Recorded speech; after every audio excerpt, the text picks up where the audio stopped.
Today we've got some exciting insights into the upcoming Galaxy S25 series. Yes, you heard it right. Even though the release is still about 10 months away, leaks and rumors have already started surfacing, giving us a sneak peek into what Samsung has in store for us. Let's dive right into the excitement. According to recent leaks from a Naver post, the base Galaxy S25 is rumored to sport a 6.36-inch screen. This would mark a significant shift from its predecessor, the Galaxy S24, which had a 6.2-inch panel.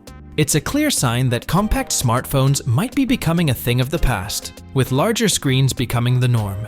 Even brands like Asus have shifted away from them, as seen with the Zenfone 11 Ultra. And rumors suggest that even the upcoming iPhone SE4 will follow suit, adopting a design inspired by the iPhone 13. But with a bigger screen, there are concerns about battery life. The Galaxy S24 received praise in many areas, but its battery drain, especially on idle, raised some eyebrows.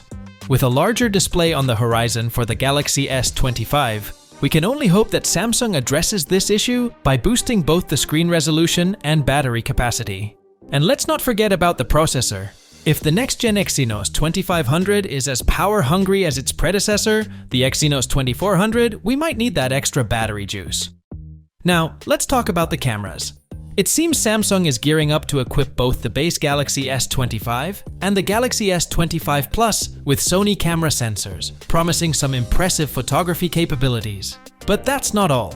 The real excitement lies with the Galaxy S25 Ultra, which might introduce a groundbreaking 1-inch lens, potentially revolutionizing smartphone photography as we know it. So, what do you think about these leaks and rumors surrounding the Galaxy S25 series? Are you excited about the potential camera upgrades and the larger display, or do you prefer more compact smartphones?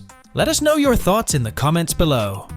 And as always, don't forget to like, share, and subscribe for more updates on the latest tech trends. Thanks for watching, and we'll see you in the next one.